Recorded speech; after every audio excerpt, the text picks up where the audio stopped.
छात्रों, आइए कक्षा 7 हिंदी व्याकरण पाठ 1 का संक्षिप्त रूप में पुनः इसको समझाने का प्रयास करते हैं।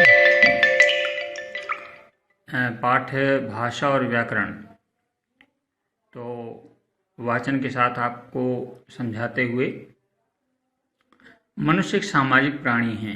समाज में अपने दैनिक व्यवहार को करने के लिए उसे एक भाषा की आवश्यकता होती है। वो अपने मन और भावों विचारों को दूसरों तक पहुंचाने तथा दूसरों के भावों विचारों को समझने के लिए जिन शब्दों, संकेतों या लिपि का प्रयोग करता है वो भाषा कहलाती है। अगर इसे हम अपने शब्दों में करें तो भाषा दूसरों के विचारों को समझने तथा अपने विचारों को दूसरों तक पहुंचाने के माध्यम को भाषा कहते हैं। जैसे छोटा बच्चा रो करके अपनी माँ को अपने भूखे होने का विचार व्यक्त करता है, तो यह एक माध्यम है, उसका रोना माध्यम है और इस माध्यम के द्वारा वो अपने मन की बात, अपने भाव को अपनी माँ तक पहुँचा देता है। उसी प्रकार से सारा समाज, मनुष्य समाज जो है, अपने भावों को दूसरों तक व्यक्त करने के लिए जिन ध्वनि चिन्हों का, जिन संकेतों का प्रयोग करता है वो भाषा कहलाती है। अब आते हैं कि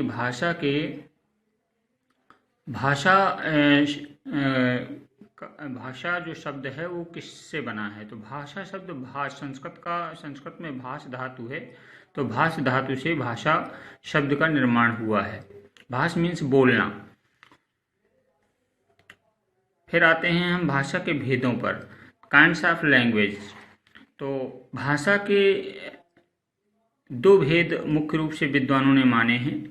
पहला माना है मौखिक या उच्चरित रूप, ओरल लैंग्वेज।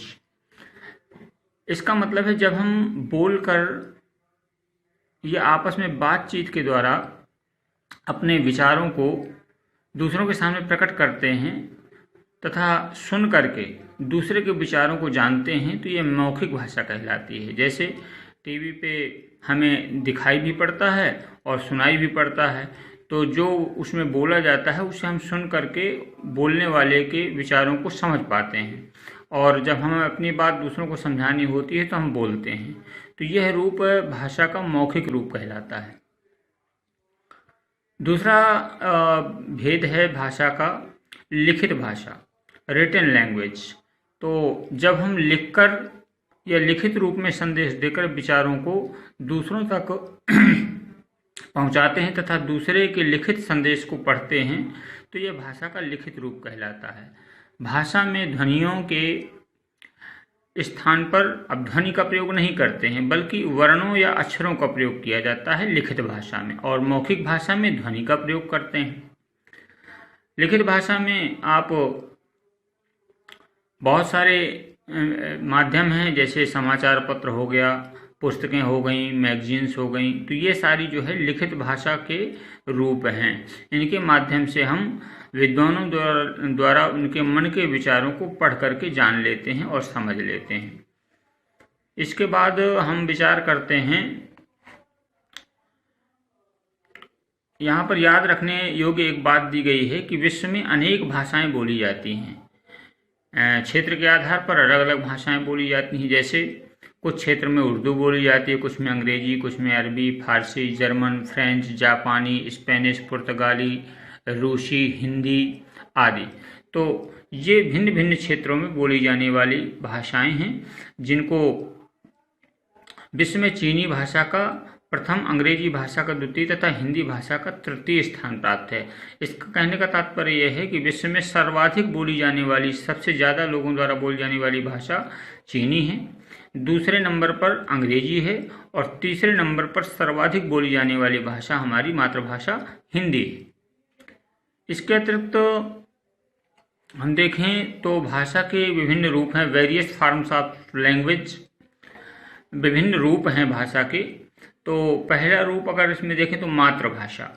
मातृभाषा कहते हैं बालक जिस घर में या परिवार में जन्म लेता है, तो उस परिवार के जो सदस्य होते हैं, माँ हो गई, भाई हो गए, बहन हो गई, पिता हो गया, तो ये सारे के सारे जिस भाषा का प्रयोग करते हैं, तो नवजात शिशु उन ध्वनियों को बराबर सुनता है और धीरे धीरे उनसे परिचित हो जाता है और उसे वो बोलने भी लगता है। तो इस प्रकार से यह उसकी अपनी मातृभाषा होती है। जैसे हम सबकी मातृभाषा हिंदी है, हमारे घरों में हिंदी परिवार के सदस्यों द्वारा बोली गई और उसे हम लोग बचपन से शैशव अवस्था से सुनते आए और धीरे धीरे वो हमारी मातृभाषा हो गई।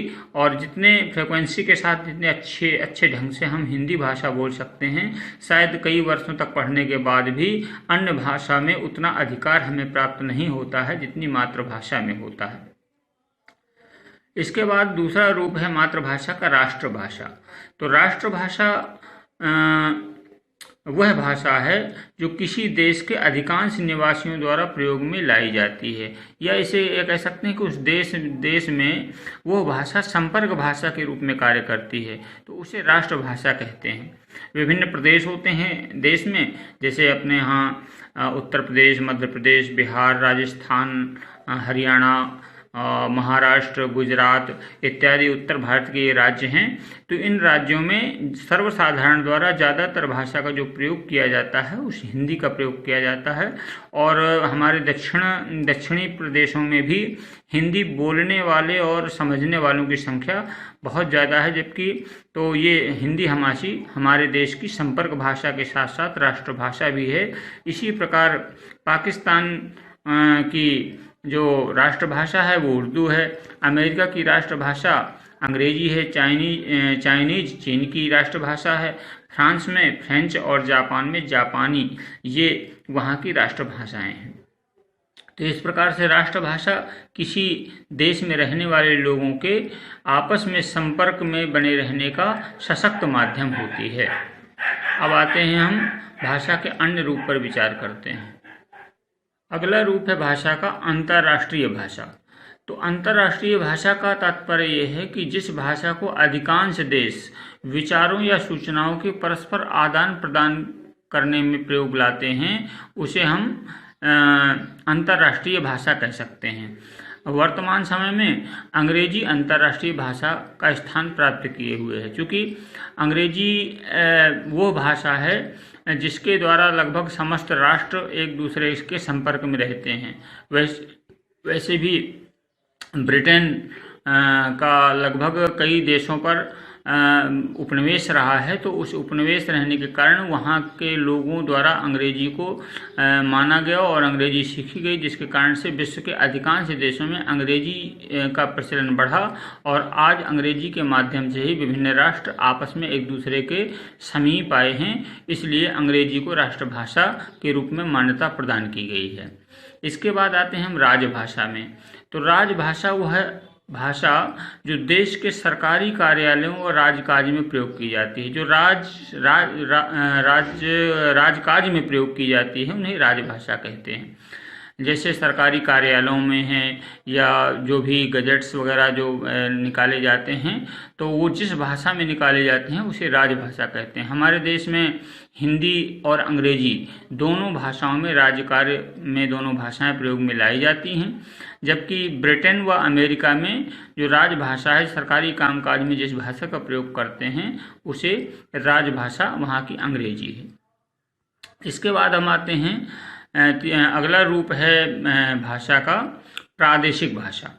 तो प्रादेशिक भाषा किसी प्रदेश के जन सामान्य द्वारा, साधारण व्यक्ति द्वारा किसी भी प्रदेश के बोली जाने वाली भाषा ही प्रादेशिक भाषा कहलाती है। यहाँ पर दिया हुआ है कि भारतीय संविधान में, जो हमारा संविधान बना 1947 के बाद 1950 में संविधान को मान्यता प्राप्त हुई, तो उसमें 22 भाषाओं को इस श्रेणी में रखा गया जो प्रादेशिक भाषाओं के रूप में जिन्हें माना गया।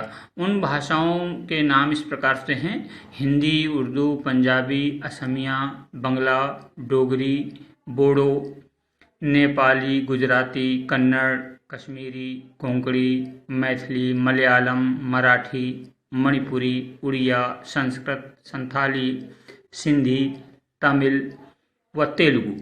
ये 22 भाषाएं हैं जिन्हें भिन्न भिन्न प्रदेशों में वहाँ की राजभाषा या प्रादेशिक भाषा के रूप में मान्यता प्राप्त है। इसके अतिरिक्त कुछ बिंदु हैं। पहला बिंदु है हिंदी भारत के अतिरिक्त, ऐसा नहीं कि हिंदी केवल भारतवर्ष की राजभाषा है, राष्ट्रभाषा है, को लेकर के कुछ बिंदु यहाँ प्रदर्शित किए गए हैं। जैसे हिंदी भारत के अतिरिक्त सूरीनाम, ट्रिनिडाड, मलेशिया आदि देशों में बोली जाती है। यह फिजी की राजभाषा है। तो ऐसा नहीं है कि हिंदी केवल भारत की ही राष्ट्रभाषा है। कुछ और भी देश हैं जहाँ पर हिंदी वहाँ के लोगों द्वारा बोली जाती है और उसे राज्य के कामकाज में भी प्रयोग किया जाता है। जिनमें से एक देश का नाम है सूरीनाम, ट्रिनिडाड, मलेशिया। ये ऐसे देश हैं जहाँ पर हिंदी वहाँ के सामान्य नागरिकों द्वारा प्रयोग की जाती है। इसके अतिरिक्त दूसरा पॉइंट है कि हमारे देश में जो हिंदी भाषा को मान्यता प्रदान की गई राष्ट्रभाषा के रूप में, तो ये 14 सितंबर को प्रदान की गई। इस कारण से 14 सितंबर को प्रतिवर्ष भारतवर्ष में हिंदी दिवस के रूप में इस दिन को मनाया जाता है और अनेक प्रकार के कार्यक्रम आयोजित किए जाते हैं हिंदी के विस्तार और प्रचार प्रसार के लिए। अगला बिंदु है संपूर्ण भारत में हिंदी का प्रयोग राजभाषा व संपर्क भाषा के रूप में किया जाता है और हमारे देश के अनेक महापुरुषों ने इस बात पर विशेष जोर दिया कि हिंदी को और अधिक प्रभावशाली और संपन्न बनाया जाए ताकि हिंदी हमारे देश की राष्ट्रभाषा अपने गौरव को प्राप्त कर सके। एक कवि हुए जिनका नाम है भारतेंदु जी। तो भारतेंदु जी ने अपनी भाषा के बारे में लिखा कि निज भाषा उन्नति है, सब उन्नति को मूल, अभिन्न निज भाषा ज्ञान के, मिटे नहिए को सूल। अर्थात यदि आप अपनी भाषा में कोई बात करते हैं तो आप निर्भीकता के साथ अपनी बात को रख सकते हैं और कोई भी दूसरी देश की भाषा या दूसरी भाषा में यदि बात करते हैं तो कभी भी आपके हृदय का जो दर्द है, जो तकलीफ़ है या जो अभिव्यक्ति करना चाहते हैं वो किसी भी प्रकार से पूर्ण रूप से नहीं कर सकते हैं। इसलिए हम सबको चाहिए कि हम अपनी मातृभाषा हिंदी को और अधिक सशक्त बनाएं और उसको जो भारत की राष्ट्रभाषा की पदवी पर जो सुशोभित है उसे और अधिक प्रसारित और प्रचारित करने का काम करें। इसके बाद भाषा का एक और रूप है यहाँ पर मानक भाषा। तो मानक भाषा किसी देश के शिक्षाविद जो विद्वान होते हैं, जो शिक्षा शास्त्री होते हैं, उन्होंने ये देखा कि भिन्न भिन्न प्रदेशों में हिंदी की जो देवनागरी लिपि है उसको लिखने के भिन्न भिन्न रूप हैं। जैसे का कहीं पर कुछ किसी रूप में लिखा जाता है तो दूसरे प्रदेश में किसी दूसरे रूप से लिखा जाता था। तो ये सारी इससे समस्या ये खड़ी होती थी कि एक प्रदेश में लिखी गई लिपि दूसरे प्रदेश में पढ़ने में उसमें दिक्कत आती थी। इसलिए शिक्षाविदों और विद्वानों ने उसमें एक रूपता, एक जैसा बनाए रखने के लिए भाषा में कुछ बदलाव किए लिखने के तरीके में और एक विशेष मानक भाषा के रूप में मान्यता दी गई और उसको एक मानक रूप दिया गया। मानक रूप का स्टैंडर्ड, उसका मतलब ये हुआ कि सभी देश के, पूरे देश के लोग जो है वर्णों और लिपि का जो प्रयोग करेंगे तो एक ही प्रकार के वर्णों को लिखने का प्रयास करेंगे और उसी रूप में उसको मानक रूप में माना जाएगा। परंतु विद्वानों द्वारा दिए गए एक रूप को मान्यता दी जाती है। जैसे यहाँ पर आप देख सकते हैं कि पहले झा इस रूप में लिखा जाता था। ये झा आप देख सकते हो, इस रूप में झा लिखा जाता था, लेकिन कहीं पर झा का रूप दूसरा था। इसलिए विद्वानों ने झा को इस रूप में लिखने के लिए संस्कृति प्रदान की कि लोग अब झा पूरे देश में इसी रूप में लिखेंगे। इसके अलावा देख सकते हैं खा, पहले ऐसा कहीं कहीं भिन्न भिन्न स्थानों पर लिखा जाता था तो खा को ये मानक रूप माना गया। अंत आधा ना बनाते थे लोग, लेकिन अंत ऐसे भी लिखा जा सकता है, ये शुद्ध रूप है। इसी प्रकार से शुद्ध, ऐसे भी शुद्ध लिखा जाता था, लेकिन अब शुद्ध लिखने, चूंकि उसमें समस्या ये होती थी कि लोग आधा धा बनाने में कहीं गड़बड़ी कर जाते थे, तो शुद्ध का ये रूप आया, सा के नीचे छोटे की मात्रा, दा के नीचे हलंत और धा, ये शुद्ध मानक रूप है। इसी प्रकार गई में या में बड़ी की मात्रा न होकर के बड़ी ई का ही प्रयोग किया जाए, और ठंड में था के बाद जो आधा अड़ा बना हुआ है उसका प्रयोग न करते हुए अंग की बिंदी का प्रयोग किया जाए और ठंड को इस रूप में लिखा जाए। तो इस प्रकार से ये मानक शब्दावली और मानक वर्ण व्यवस्था दी गई। इसमें याद रखने वाली कुछ बात है कि अक्षरों की खोज लगभग, अब ये ध्यान रखने वाली बात है कि अक्षरों की खोज आज से लगभग 6000 वर्ष पूर्व मानी जाती है, और अक्षर व लिपि की खोज होने के बाद ही मनुष्य अपने विचारों को आने वाली पीढ़ी के लिए सुरक्षित रखता आया है। अगर अक्षरों की खोज न हुई होती तो शायद ये बहुत सारे ग्रंथ और बहुत सारे जो साहित्य है इसकी रचना ना हो पाती, और जो पिछली पीढ़ी है वो अपने विचारों और अपने जितनी भी स्मृतियां हैं उनको शायद संजो करके अगली पीढ़ी तक न पहुंचा पाते। इसलिए जो है इसका लिपि का और वर्णों का बहुत अधिक महत्व है। अब आते हैं हम भाषा के अंगों पर विचार करते हैं। भाषा अपने विचारों की अभिव्यक्ति के लिए जिनका आश्रय लेती है, मौखिक और लिखित भाषा दो प्रकार की बताई गई, लेकिन मौखिक भाषा को किस प्रकार से बहुत दिनों तक संचित रखा जाए और उन भावों को संचित रखा जाए, इसके लिए अभिव्यक्ति के लिए ध्वनियों, वर्णों और शब्दों तथा वाक्यों इत्यादि का प्रयोग किया गया, लिपि का प्रयोग किया गया। तो इस प्रकार से भाषा के अंगों में पहला जो अंग है वो ध्वनि, दूसरा वर्ण, तीसरा शब्द, चौथा वाक्य और पांचवा लिपि है। ये भाषा के अंग कहलाते हैं। अब हम पहले पर विचार करते हैं बोली। भाषा के क्षेत्रीय रूप को बोली कहते हैं। भाषा तो विस्तृत क्षेत्र में बोली जाती है, लेकिन बोली एक सीमित क्षेत्र में बोली जाती है। यह किसी क्षेत्र विशेष में वहाँ के निवासियों द्वारा मौखिक रूप से अपने विचार, ये लिखित रूप में इसका प्रयोग नहीं होता है, बल्कि मौखिक रूप से लोग आपस में बोलते हैं, आदान प्रदान का माध्यम होती है। बोली का क्षेत्र सीमित होता है, भाषा का क्षेत्र विस्तृत होता है। व्यापक हिंदी भाषा की अनेक बोलियां हैं। अब बोलियों में जैसे जैसे हम क्षेत्र बदलते हैं वैसे वैसे लोगों के बोलने की स्टाइल, लोगों के बोलने का तरीका बदलता जाता है। और दूसरी बात यह है कि बोलों में लोक साहित्य की रचना तो होती है, लेकिन बड़े बड़े ग्रंथों की रचना नहीं हुई है। हिंदी में प्रमुख बोलियां जो आप देखेंगे, अवधी बोली है, एक ब्रज बोली है, और भोजपुरी, मैथिली, बुंदेली, बघेली, कुमायूनी, गढ़वाली, मारवाड़ी हिंदी की खड़ी बोलियां हैं। खड़ी बोली को ये बोलियां हो गई, और हिंदी में जो खड़ी बोली है उसको राष्ट्रभाषा का रूप दिया गया है। फिर आते हैं स्क्रिप्ट में। स्क्रिप्ट मीन्स होता है लेख या लिखावट। भाषा को लिखने की विधि लिपि कहलाती है। जिस रूप में भाषा को जिस प्रकार से लिखते हैं वो लिपि कहलाती है। भिन्न भिन्न भाषाओं की भिन्न भिन्न लिपियां हो सकती हैं। लिखित भाषा में मूल ध्वनियों के लिए जो चिन्ह मान लिए जाते हैं वे वर्ण कहलाते हैं, परंतु जिस विधि से वे लिखे जाते हैं उसे लिपि कहते हैं। जैसे हिंदी की लिपि देवनागरी है। इसके अतिरिक्त